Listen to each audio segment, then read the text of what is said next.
আসসালামু আলাইকুম রহমতুল্লাহি ওয়া বারাকাতুহু।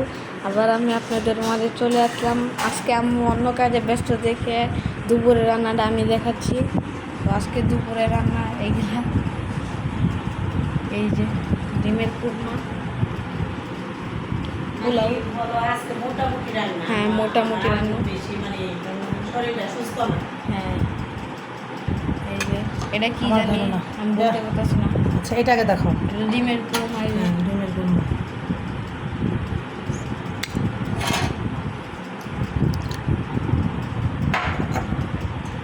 এটা হচ্ছে গরুর মাংস, টিক্কা মাংস।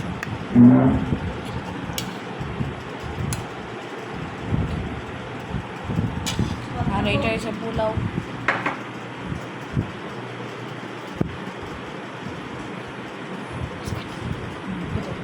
সবাইকে ভালো থেকেন। আসসালামু আলাইকুম।